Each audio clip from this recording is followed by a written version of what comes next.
दोस्तों, स्वागत है आप सभी का। और हम लगातार चर्चा कर रहे हैं 1000 प्रश्नों की टेस्ट सीरीज पर, जिसमें लगातार प्रतिदिन बहुत ही महत्वपूर्ण प्रश्न आपके लिए लेकर के आ रहे हैं। और आप लोग बहुत अच्छे पसंद कर रहे हैं। मुझे खुशी होती दोस्तों की कमेंट देख करके, जब आप लोग बिल्कुल सही उत्तर जो प्रश्न आपसे पूछे जाते हैं मेरे बताने से पहले आप कमेंट में उत्तर लिख देते हैं।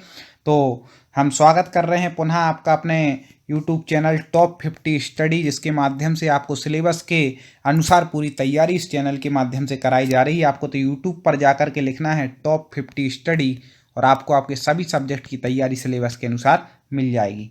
देखें, पहला प्रश्न यहाँ पर है, रामचरितमानस में समायोजित कुल कांड हैं। रामचरितमानस में कुल कितने कांड हैं? तो आपको बता दें कि रामचरितमानस में कुल 7 कांड हैं। अयोध्या कांड, बाल कांड आदि 7 कांड यहाँ पर हैं। और दूसरा महत्वपूर्ण प्रश्न जो अक्सर परीक्षाओं में पूछा जाता है, हिंदी किस अनुच्छेद के तहत राष्ट्रभाषा कहलाई? तो आपको बता दें कि हिंदी अनुच्छेद 343 के तहत क्या कहलाई? राष्ट्रभाषा कहलाई। याद रखिएगा इसको, बहुत महत्वपूर्ण, क्योंकि हिंदी का वर्णन अनुच्छेद 343 से 351 तक है, ये भी याद रख लीजिएगा। और किस अनुच्छेद के तहत राष्ट्रभाषा कहलाई? तो 343 के तहत कहलाई।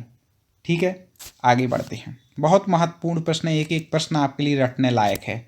और आपने चैनल को तो सब्सक्राइब कर ही लिया होगा, टॉप 50 स्टडी, जिससे आगे की वीडियो आप तक मिले। हिंदी साहित्य का आधुनिक काल कब से माना जाता है? तो आपको बता दें कि हिंदी साहित्य का जो आधुनिक काल है वह 1850 से माना जाता है। ठीक है, अलग अलग विद्वानों के हैं, तो यहाँ पर जो दिए हैं ऑप्शन उसके अनुसार 1850 से हिंदी साहित्य का आधुनिक काल माना जाता है। कई 1850 से 1900 तक भारतेंदु युग हो जाता है, फिर उसके बाद मान लेते हैं। तो इस प्रकार से यहाँ है। हिंदी भाषा को राजभाषा कब घोषित किया गया? वेरी वेरी IMP, रट लें बिल्कुल। तो आपको बता दें कि हिंदी भाषा को राजभाषा कब घोषित किया गया?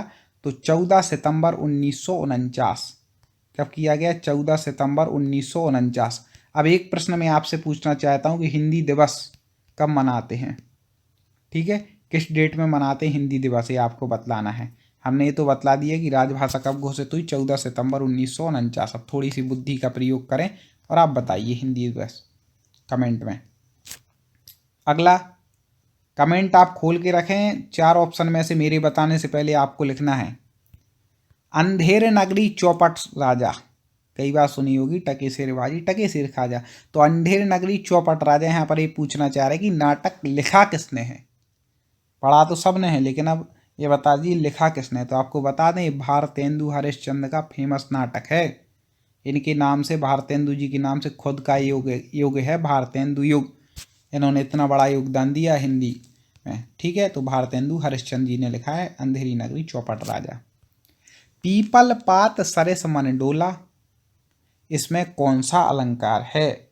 तो आपको बता दें कि पीपल पात सरिस मन डोला, जैसे पीपल के पात में जैसे प्रकार से पीपल का कोई मतलब वो हो और उसमें कुछ भी रखो तो डोल जाता है पीपल के पत्ते, ऐसा वो सीधा नहीं रहता पीपल का कोई मतलब बर्तन, पात मतलब बर्तन, तो वैसे ही मन डोलता है। तो यहाँ पर उपमा की जा रही है कि मन किस प्रकार से डोला? पीपल के पात जैसे। ठीक है, आगे देखें, बहुत ही महत्वपूर्ण, संस्कृत भाषा के पहले कौन सी भाषा थी? अब संस्कृत भाषा के पहले कौन सी भाषा थी? कई लोग बोले अरे सबसे प्राचीन तो संस्कृत है। नहीं भैया, संस्कृत के भाषा के पहले भी प्राकृत भाषा थी। अभी तक आपने सुना होगा, सच्चाई यही है कि प्राकृत भाषा थी। उस समय क्या था कि प्राकृत जो थी वह बोलचाल की भाषा थी और संस्कृत जो थी वह ग्रंथों की, काव्य की भाषा थी। लेकिन प्राचीन भाषा की बात करें तो प्राकृत ही मूल रूप से प्राचीन है, सभी विद्वानों ने स्वीकार किया है। अगला देखें, उज्ज्वल का शुद्ध रूप कई बार पूछा गया है और मैंने देखा कि 80% लोग गलत करके आते हैं। कभी भी याद रखना कि उज्ज्वल में 2 जा आधे हैं, उज्ज्वल है। ठीक है, 2 जा जहां पर आधे हों वही उज्ज्वल। ठीक है, रट लें, मन में बसा लें, दिमाग में बैठा लें। और जो हमारे इन प्रश्नों को सुन रहा है, ध्यान से देख रहा है, पढ़ रहा है वीडियो, मैं गारंटी लेता हूँ वो कभी भी गलत करके नहीं आएगा, उस पर क्वेश्चन का आंसर बनेगा। वैसा आप हमारे पूरे जो पहले वीडियो अपलोड हो चुके हैं, आगे हो रहे हैं, उसके लिए आप चैनल को सब्सक्राइब कर लें और पिछले जो हो चुके हैं चैनल की प्लेलिस्ट में जा करके आप देख लें टॉप 50 स्टडी यूट्यूब चैनल पर। अब देखें प्रदर्शनी का शुद्ध रूप है प्रदर्शनी। प्रदर्शनी खुद है नहीं, हाँ आपने जरूर सुना होगा प्रदर्शनी, ठीक है। प्रदर्शनी जो ये जो रेफ होती ना रेफ, तो जिस शब्द में लगी हो उसके पहले इसका उच्चारण होता है। जैसे यहाँ पर अपन क्या कह रहे कि कैसा उच्चारण कर रहे हैं, प्रदर्श प्रदर्श ऐसा कर रहे हैं ना, तो जिस पर रेफ लगी हो उसके पहले उच्चारण होता है, याद रख लीजिएगा, कई अपने आप बन जाएंगे। आगे देख लें सतचयन का संधि विच्छेद। सतचयन संधि हमने ट्रिक से पढ़ाई है तो आपको बता दें, सत प्लस चयन। यहाँ पर ता में क्या लगा है, हलंत का चिन्ह, और विसर्ग प्लस के इस तरफ जहाँ पर हलंत हो मतलब वो व्यंजन है, तो कौन सी संधि हो जाएगी, यहाँ पर व्यंजन संधि, और विच्छेद क्या होगा, सत प्लस चयन। ठीक है, आगे बढ़ते हैं। अगला जो प्रश्न है, हिंदी का स्वर्णयुग किस काल को कहा जाता है। सबसे महत्वपूर्ण प्रश्न है, कई बार पूछा गया है, तो आपको बता दें कि भक्ति काल को हिंदी का स्वर्णयुग कहा जाता है। भक्ति काल को हिंदी का स्वर्णयुग। अब सबसे महत्वपूर्ण इसमें से और एक क्वेश्चन निकल के आता है कि हिंदी का स्वर्णयुग भक्ति काल को कहा किसने, तो आपको बता दें कि जॉर्ज ग्रियर्सन महोदय ने क्या हिंदी मतलब हिंदी के भक्ति काल को हिंदी का स्वर्णयुग कहा है। तो ये दो प्रश्न कवर हो गए। अगला देखें, कलम तोड़ना मुहावरे का अर्थ। दोस्तों वीडियो पसंद आ रहे हो तो लाइक जरूर करना, कमेंट में भी बताना, अपनी राय देना, और आप साथ में ये भी लिख देना कि आप किस सब्जेक्ट की और किस एग्जाम की तैयारी कर रहे हैं, तो वो हम वीडियो आप तक ले आएंगे। कमल तोड़ना मुहावरे का अर्थ है, कलम तोड़ना, सॉरी कलम तोड़ना। कई बार आप लोगों ने सुना है कि भैया तो बिल्कुल कलम तोड़ दे रहे हैं, तो इस प्रकार से बहुत अच्छा लिखना, क्या हो जाएगा, बहुत अच्छा लिखना, मतलब ऐसा लिखा कि बिल्कुल कलम तोड़ दी ने, धूम मचा दी, तो बहुत अच्छा लिखना। पीतांबर में कौन सा समास है, कई बार पूछा गया है। पीत मतलब पीला और अंबर मतलब वस्त्र, तो पीला है अंबर जिसका, ऐसे पीतांबर। ठीक है, अब पीतांबर किसको कहते हैं वो आप कमेंट में बता दीजिएगा, यहाँ उत्तर हम बता दे रहे हैं कि बहुब्रीहि समास है, पीला है अंबर जिसका। ऐसे कुछ आप बताएं कुछ हम बताएं, तो मिलजुल करके काम हो जाएगा। पंचवटी में कौन सा समास है, तो पहला ही शब्द क्या दिख रहा है, संख्यावाची दिख रहा है, पंच, पांच बटियों का समूह, समाहार अर्थ में दिगु होता है, समूह के अर्थ में, तो कौन सा समास हो जाएगा, दिगु समास। अब देखें पावक। पावक में कौन सी संधि है, तो आपको बता दें सबसे पहले, सॉरी संधि विच्छेद यहाँ पे पूछा गया, संधि भी मैं आपको बता देता हूँ।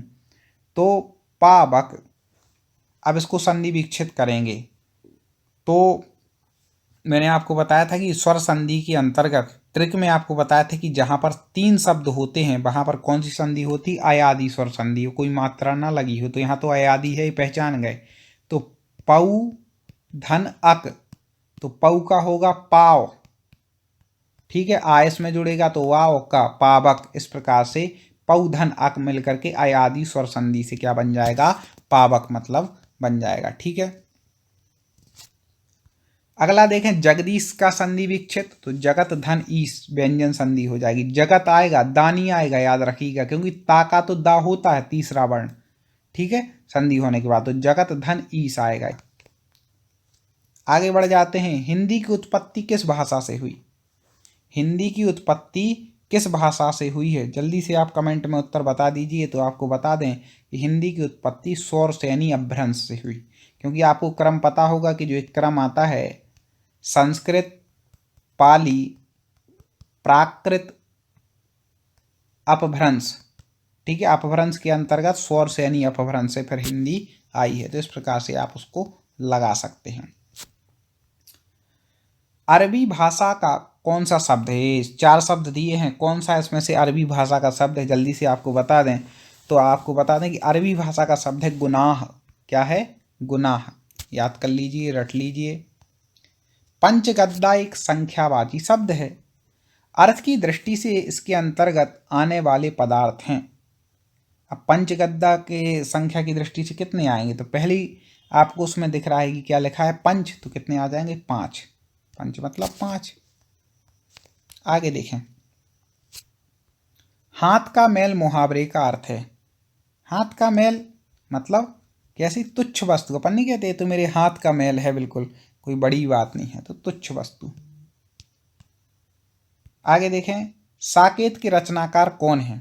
एक और मैं आपको बात बता दूं, यदि आपको संस्कृत पढ़नी हो, कई बार लोगों को अच्छे ऑप्शन नहीं मिलते, आप हमारे चैनल टॉप 50 स्टडी पे जाएं, वहाँ पर पूरा मटेरियल है। संस्कृत हो गया, बाल विकास, पर्यावरण, इंग्लिश, मैथ, हर चीज़ के आपको वीडियो मिलेंगे। तो साकेत के रचनाकार आपको बतलाना है, तो बड़ी फेमस रचना है, एक प्रकार से आपको बता दें कि महाकाव्य है। साकेत क्या है, महाकाव्य है, किसकी है, मैथिली शरण गुप्त का। ठीक है, महाकाव्य याद रखिएगा। सरस्वती पत्रिका के संपादक, पहले भी एक बार हमारे टेस्ट सीरीज जो 1000 प्रश्नों की चल रही है उसमें आ चुका है, तो आपको बता दें महावीर प्रसाद द्विवेदी। मैंने आपको इसकी भाषा भी आपसे पूछी थी। ढिंडोरा पीटना मुहावरे का अर्थ है। ढिंडोरा पीटना मतलब क्या करना, अपन नहीं कहते भैया तुमने सब जगह ढिंडोरा पीट दिया, मतलब बातों का क्या कर दिया, प्रचार प्रसारित कर दिया, बातों को प्रचारित कर दिया, ढिंडोरा पीट दिया। अंगुली में आटा गीला करना, अंगुली में आटा गीला करना मुहावरे का सही अर्थ होगा। जल्दी से बता दीजिए कमेंट में क्या होगा। अंगुली में आटा गीला कर रहा है मतलब क्या कर रहा है, व्यर्थ का काम कर रहा है, बिना प्रयोजन का काम, तो क्या हो जाएगा इसका, व्यर्थ का काम करना। दोस्तों आपको हमारे क्वेश्चन पसंद आ रहे हैं या नहीं, कमेंट में ज़रूर बताएं। वीडियो को लाइक करना, और एक और निवेदन, यदि सब्सक्राइब ना किया हो तो करके शेयर जरूर करना, जिससे और लोगों तक हिंदी व्याकरण के क्वेश्चन पहुँचे, वो भी अपनी तैयारी कर सकें। कहा है कर भला तो हो भला, मुहावरे की बात आ रही तो मैं भी एक मुहावरा छोड़ ही दूँ, मैंने कहा। चलो आगे देखें, हाथ मलना मुहावरे का अर्थ है। हाथ मलना मतलब पछताना, बोले हाथ मलते रह गए तो मतलब पछताते रह गए, तो हाथ मलना मतलब क्या हो जाएगा, पछताना। इस प्रकार से हमने चर्चा की। अगले वीडियो में, क्योंकि वीडियो लंबा भी नहीं करना है और हमारा काम भी हो जाए, क्योंकि डेली मैं चाहता हूं कि आपको 2 वीडियो दूं, और कम से कम आप 10 से 15 मिनट उसके लिए निकालें, तो आधा घंटे में आपकी अच्छी तैयारी प्रैक्टिस होती रहे। तो आगे पुनः हम चर्चा करेंगे और ऐसे ही महत्वपूर्ण प्रश्न आपके लिए लेकर के आएंगे।